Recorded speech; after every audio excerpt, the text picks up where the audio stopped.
আপনার বয়স হয়ে গেছে। ভাই বয়স একটা সংখ্যা মাত্র, জাস্ট একটা সংখ্যা মাত্র। বয়সে কিচ্ছু যায় না আসে না, মনটাই হচ্ছে আসল কথা। আর এই মনটাকে স্ট্রং রাখার চেষ্টা করুন। যত বেশি নিজেকে শক্তিশালী করে তুলবেন তত বেশি আপনি সুখী হতে পারবেন। এটা জানেন তো, এই পৃথিবীতে আপনি যদি কষ্টে থাকেন আপনাকে লোকে আরও বেশি কষ্ট দেবে। আপনি যদি সারাক্ষণ শুধু কাঁদতে থাকেন, সারাক্ষণ যদি শুধু চোখের জল ফেলতে থাকেন, লোকে আপনাকে সারাক্ষণই কাঁদাবে, আরও বেশি করে চোখের জল ফেলাবে, বুঝলেন? তাই মুখ ফুটে হাসুন। সবার কাছে সব কথা বলতে যাবেন না ভাই, বলুন না বিধাতার কাছে সব কিছু। আপনার পার্সোনাল লাইফের দুঃখ কষ্টের কথাগুলো না লোকে শুনবে না। আপনি কি ভাবছেন আপনার প্রতি সমব্যথী হবে? আপনি যে সমস্যায় পড়েছেন, না প্রিয় বন্ধু, নিজেকেই বেরিয়ে আসতে হবে এই সমস্যা থেকে, নিজেকেই সমস্যার সমাধান করতে হবে।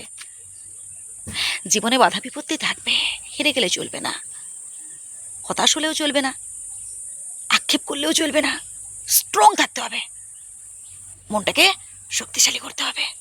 আর মনে রাখতে হবে যে আপনি একাই 100, আমি পারবো।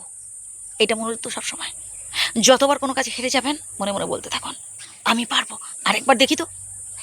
এইভাবে সামনের দিকে এগোতে হবে। আর এই পৃথিবীতে সফল ব্যক্তির প্রশংসা সবাই করে। যে মানুষটা বারবার চেষ্টা করেও পারছে না, যে মানুষটা হেরে গেছে, যে মানুষটা ধরুন ব্যর্থ হয়েছে, তার প্রশংসা কেউ করে না, তার কথা কেউ ভাবে না।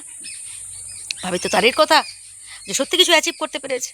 প্রশংসা করে তো তাকেই, যে আসলে ভালো কিছু অ্যাচিভ করতে পেরেছে। তাই ভালো কিছু অ্যাচিভ করে দেখান।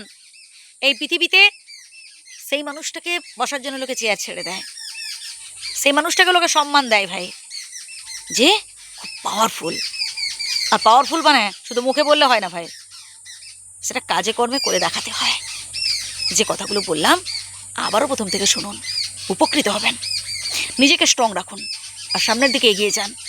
কর্ম করুন, কঠিন কর্ম করুন, বাস্তবটাকে বোঝার চেষ্টা করুন। আলেয়া আর বাস্তবের মধ্যে অনেক পার্থক্য আছে। অযথা আলেয়ার পেছনে না ছুটে বাস্তবটাকে বোঝার চেষ্টা করুন। স্বপ্ন আর বাস্তব দুটো আলাদা জিনিস ভাই। শুয়ে শুয়ে স্বপ্ন দেখলে হবে না, স্বপ্নকে বাস্তবায়িত করার জন্য কঠোর পরিশ্রম করতে হবে আর পরিকল্পনা মাফিক কাজ করতে হবে। কাজ তো গাধাও করে, ঘোড়াও করে। আপনাকে মন দিয়ে কাজ করতে হবে, একদম দম বেঁধে কাজ করতে হবে যে আমি পারবো। পজিটিভলি আপনাকে এগোতে হবে। ওই হতাশ হওয়া, টেনশন করা, এগুলো বাদ দিয়ে দিতে হবে জীবন থেকে। নিজেকে বোঝাতে হবে যে আপনি পারবেন, আপনি একাই 100। তবেই দেখবেন ধীরে ধীরে আপনি সামনের দিকে এগোতে পারছেন। আর সফলতার পথটা এতটাও সহজ নয় যে আপনি হাত বাড়িয়ে দিলে পেয়ে যাবেন, কঠিন পরিশ্রম করতে হবে।